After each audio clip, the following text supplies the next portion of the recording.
The Vance Mutiny, fact mirrors fiction. Story from Sea Classics Magazine, pages 50 to 57. October 2000. Mad Marcus. Vietnam War's real-life Captain Queeg? Combining a ship with a dubious reputation and a captain of questionable sanity creates a very real recipe for disaster. By Kit Bonner and staff. The Allies built 563 destroyer escorts in 6 classes, including the Etzel class. At one time, 3 ships were all that stood between Nazi U-boat victory and Allied defeat. The Etzel class was 306 feet in length, 37 feet wide, and displaced 1,590 tons full load.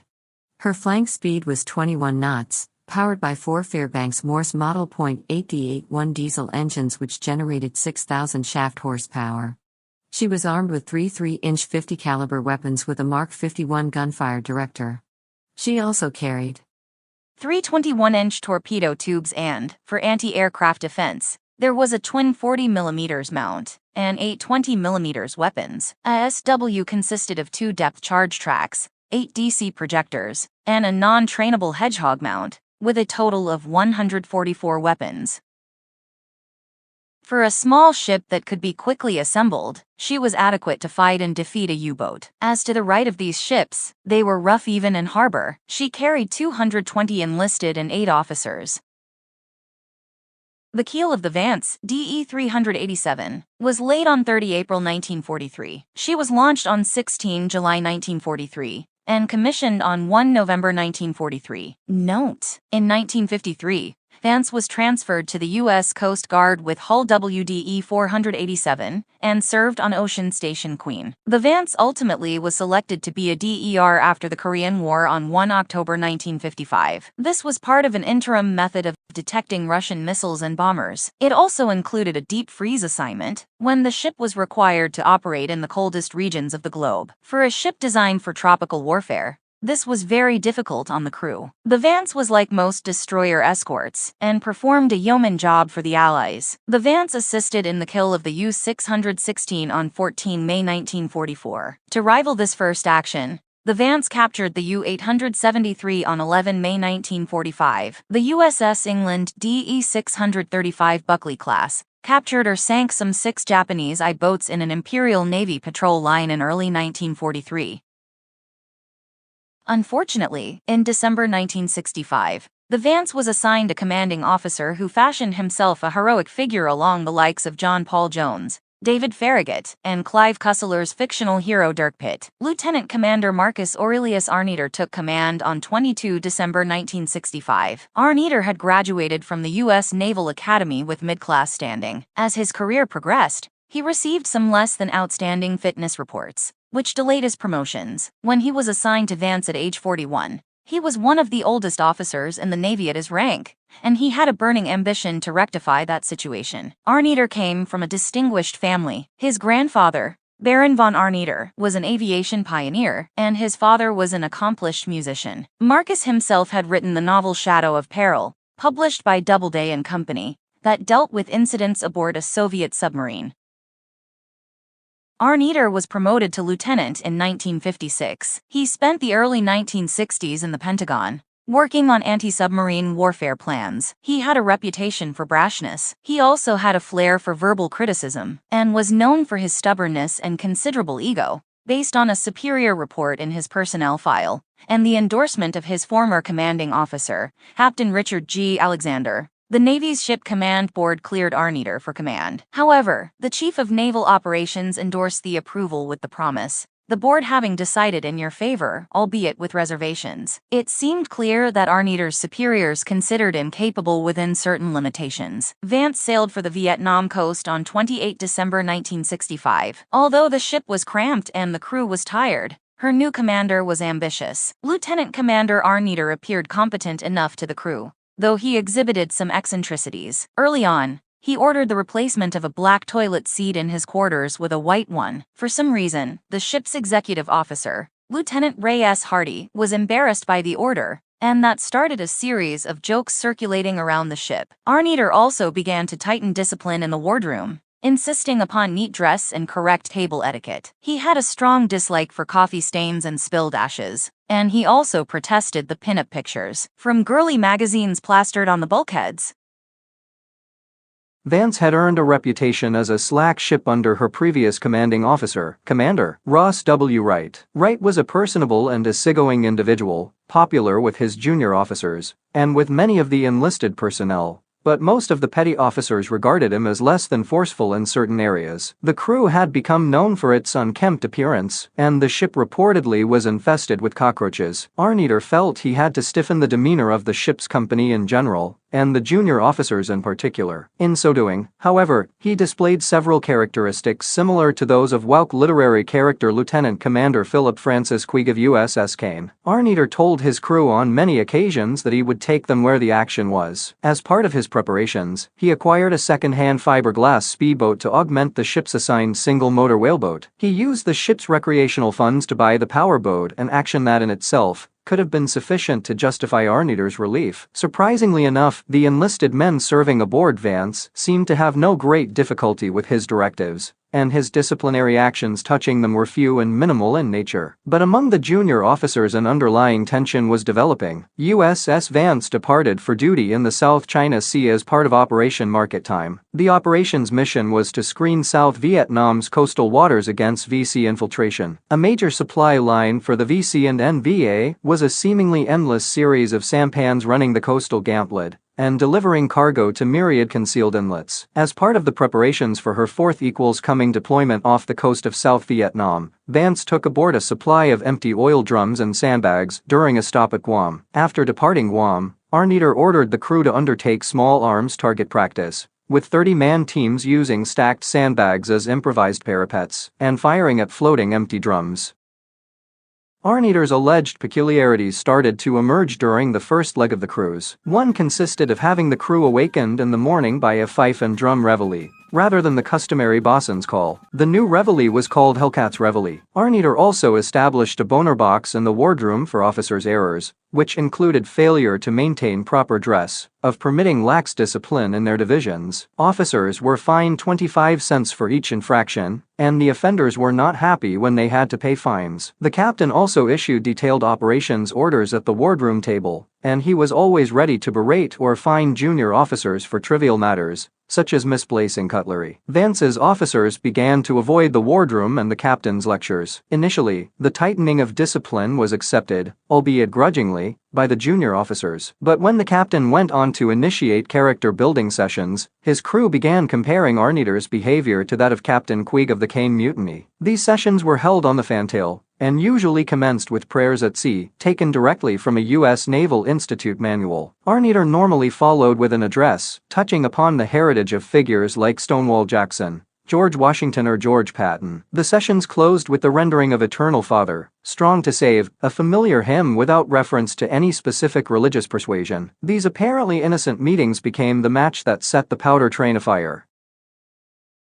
The real trouble started with the operations officer, Lieutenant William T. Generous. His complaint, which he privately discussed with his colleagues, was that he believed the sessions were thinly disguised Protestant services. One of the sessions was conducted by the executive officer, Lieutenant Hardy, standing in for Arneider. Hardy spoke of God and the universe, but no hymns were sung. Nevertheless, Generous took umbrage and wrote a letter of complaint, addressed to Arneider, but handed to Hardy for delivery. Hardy declined to forward the letter to Arneider, and advised Generous to seek counsel off-ship. A minor wardroom murmur began to escalate on 23 January 1966. However, when Generous filed a letter of complaint with the Catholic chaplain at Pearl Harbor, Generous had graduated from Brown University and had earned his commission through the Reserve Officers Training Corps. His service record was good, but it contained an entry that he once had suffered a temporary emotional disorder. His illness had been treated on an outpatient basis in the psychiatric section of the Naval Hospital at Camp Pendleton, California. He was admitted after an incident in which he allegedly struck his girlfriend repeatedly during a quarrel. Generous was an introspective type who nursed his grievances. He later wrote that his concern for his family kept him from skipping the character-building sessions. He apparently believed that his right to challenge an order he deemed improper followed from the principles of the Nuremberg trials,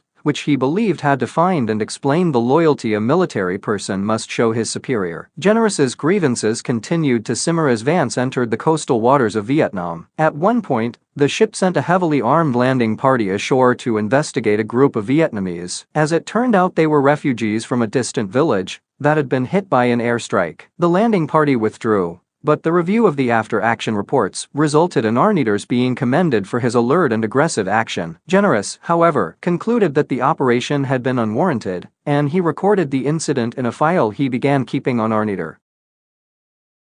Meanwhile, the letter written by Generous began to generate action. The investigation of the complaint was assigned to Lieutenant George Dando, a Presbyterian minister who had been in active naval service just under 6 months. Dando visited the ship and, after a short conversation with the commander, advised the officers to draw up court-martial charges against Arneider. Dando also spoke with a group of chief petty officers who generally supported Arneider's actions. Based on his limited experience, Dando concluded that the chief petty officers were lying in their support for the captain. The chaplain filed a report of his findings with Captain Donald Milligan, commander of Destroyer Squadron 7 at Subic Bay. There were apparently other unsettling incidents that took place while Vance was on station off Vietnam's coast. The vessel had once strayed into the area of responsibility of USS Mason and interfered with its gunnery, while Mason had been firing in support of the 1st Cavalry Division Airmobile. In February 1966, Mason's commander filed a report asserting that, in addition to the interfering with a fire support mission, Vance had expended useless firepower, shelling sand dunes and rocks. Generous also claimed that Arneider sent false position reports to the Naval Coastal Surveillance Center at Quy Nhon. None of the filed reports, however, generated any official action. During one gunnery mission, Arneider,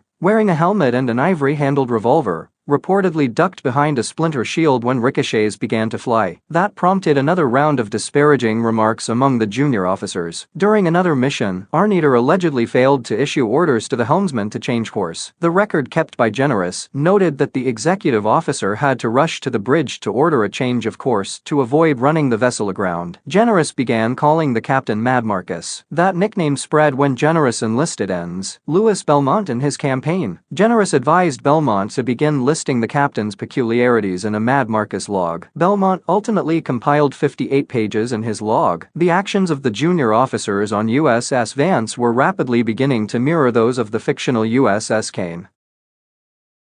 Arneider eventually got wind of Generous's actions. He later stated that he felt some of his officers at that point began their conspiracy to mutiny. Meanwhile, Generous, increasingly distraught about the situation on the ship, frequently was disciplined by the captain for minor infractions. He wrote in his diary that he was in constant hot water for weeks. Belmont noted in his diary that the ship was a concentration camp. In what was becoming a favorite form of entertainment, the officers found ways of mocking their commander, circulating disrespectful cartoons among the crew. Generous began composing and singing disrespectful songs, accompanying himself on a ukulele. Throughout that period, no complaints were registered by the enlisted men regarding the quality of food, excessive work hours, or lack of shore leave. Swimming and beer parties were organized from time to time for the crew. The men seemed to shrug off the eccentricities of their captain in good humor. Enlisted men who made any jokes regarding the captain most likely were following the lamentable example of the junior officers. Eventually, Chaplain Dando's detailed report was reviewed by Arneider's superiors. Dando had noted, "When Arneider is at the con, he is a menace." He also stated that there had been a misuse of funds and that false reports had been submitted. He said that Arneider did not appear to be as an officer should be for command, and he needs help. Dando also felt competent enough to observe that Arneider did not know the ship, as he should a bold observation on the part of a chaplain with only 6 months service. His report of 28 February 1966 stated that the morale aboard Vance was the lowest of any ship he had ever visited. Apparently no one ever asked how many ships he had visited and evaluated during his 6 months of active duty. Based on Dando's findings, Captain Milligan requested authority from the Bureau of Naval Personnel to relieve Arneider. On 31 March 1966, 99 days after assuming command of USS Vance, Arneider was notified of his relief. After Arneider's departure, Generous and others continued to circulate spurious documents ridiculing their former commanding officer, a clear violation of Article 1404 of U.S. Navy regulations. Upon hearing that Arneider was being relieved, Generous, in the presence of enlisted men, shouted, "Liberation! Liberation!" Formal charges and complaints normally would be prepared prior to such drastic action as relieving a ship's commander. In this case, a hearing was held at Subic Bay by a single officer, Captain Ward W. Witter, to deal with more than 40 allegations against Arneider. The hearing lasted 6 days. Witter described the bulk of the charges as a new kind of mutiny, designed for the modern Navy, but in the end, Witter recommended that Arneider never again be given naval command either ashore or afloat. Meanwhile, many reports favorable to Arneider were submitted by the enlisted personnel of Vance. Petty Officer 2 Class Matthews stated, "Ship was infested with vermin. Crew sloppy when LCDR Arneider came aboard and all that changed." Seaman Himmelbus stated, "He was a competent commander and deserved respect of the crew." Radioman Stryker Burkholder attested, "The captain looked out for the crew." Chief Yeoman Young testified, "He conducted an effective leadership and character guidance program, but anti-Arneider reports made by other enlisted men weighed more heavily in the balance than the favorable reports." The results of the hearing were reviewed by Rear Admiral Walter H. Baumberger, the commander of Cruiser-Destroyer Forces Pacific. Baumberger, who was based at San Diego, California, where Arneider had been assigned after his relief, dismissed all but 3 of the charges, and those remaining were relatively minor. Baumberger and several retired admirals apparently considered Arneider a victim of the sort of radical, pacifist, and generally unwholesome spirit then manifest in college campus riots and anti-war demonstrations throughout the United States. Armed with affidavits from Vance's enlisted personnel, Arneider charged his former junior officers with mutiny and conspiracy to commit mutiny. Baumberger advised Arneider to withdraw the charges. However, an Admiral Benedict J. Semmes, chief of the Bureau of Naval Personnel, privately advised Arneider to prepare for a different career.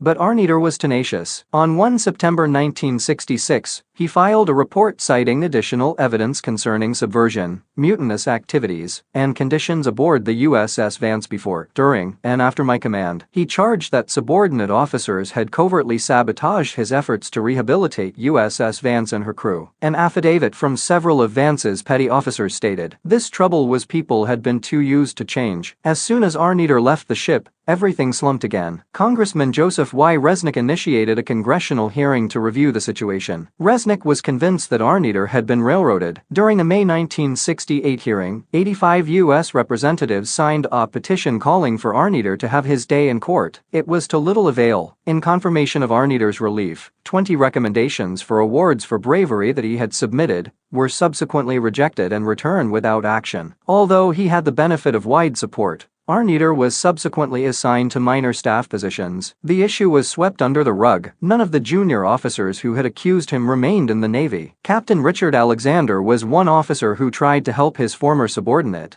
but he paid a heavy price. Alexander had been designated to become the commander of USS New Jersey, the single battleship being recommissioned for the Vietnam War. That assignment was to be the peak of his career. 6 weeks after his testimony in support of Arneider, Alexander was reassigned to the Boston Naval District. During the Vietnam era, the findings of the Nuremberg Tribunal were subject to endless review, and their application became cloudy. In many circles, the Nuremberg Principles were accepted as supporting the actions of the junior officers of USS Vance. The actual effect, however, was to trivialize the Nuremberg Principles and provide a cover for poor behavior. The UCMJ of today has been modified and clarified in regard to the word lawful preceding military authority. In the Persian Gulf War of 1991, an officer claimed the right to disobey the order assigning him to a combat zone. The defense he raised was that the Nuremberg Principles required a member of the United States Armed Forces to disobey an order he or she considered unlawful. His action could perhaps best be described as classic guardhouse jurisprudence. Today, the U.S. Manual for Court-Martial states that an order requiring the performance of a military duty or act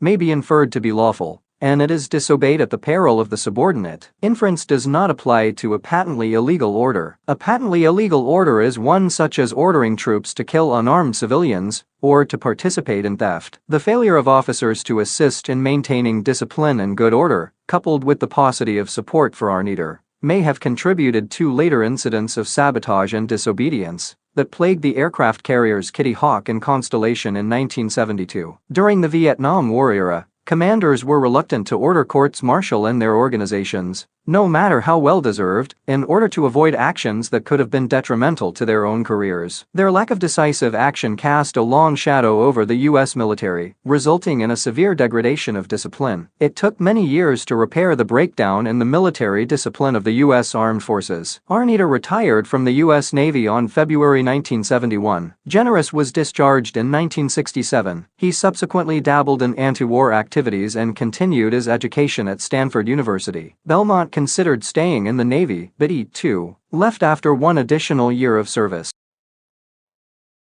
Captions, page 50. USS Vance steaming off Hawaii in the mid-1960s. Captain Ross W. Wright, page 51. The USS Vance, DER 387, cruises the ocean at moderate speed. The Vance is part of Operation Deep Freeze. She was photographed in the Antarctic, page 52. A bow-on shot of the USS Vance, DE 387, shortly after launching, page 53. The Vance guarding a convoy during World War II. The Vance takes green water over the bow in the Atlantic, page 54. The Vance in a nest at Bravo Pier, Pearl Harbor, early in its career as a DER DEW-line early warning ship during the late 1950s, page 56. Program for Vance's change of command from LCDR Ross W. Wright to LCDR Marcus Arneider, 22 December 1965, page 57. LT.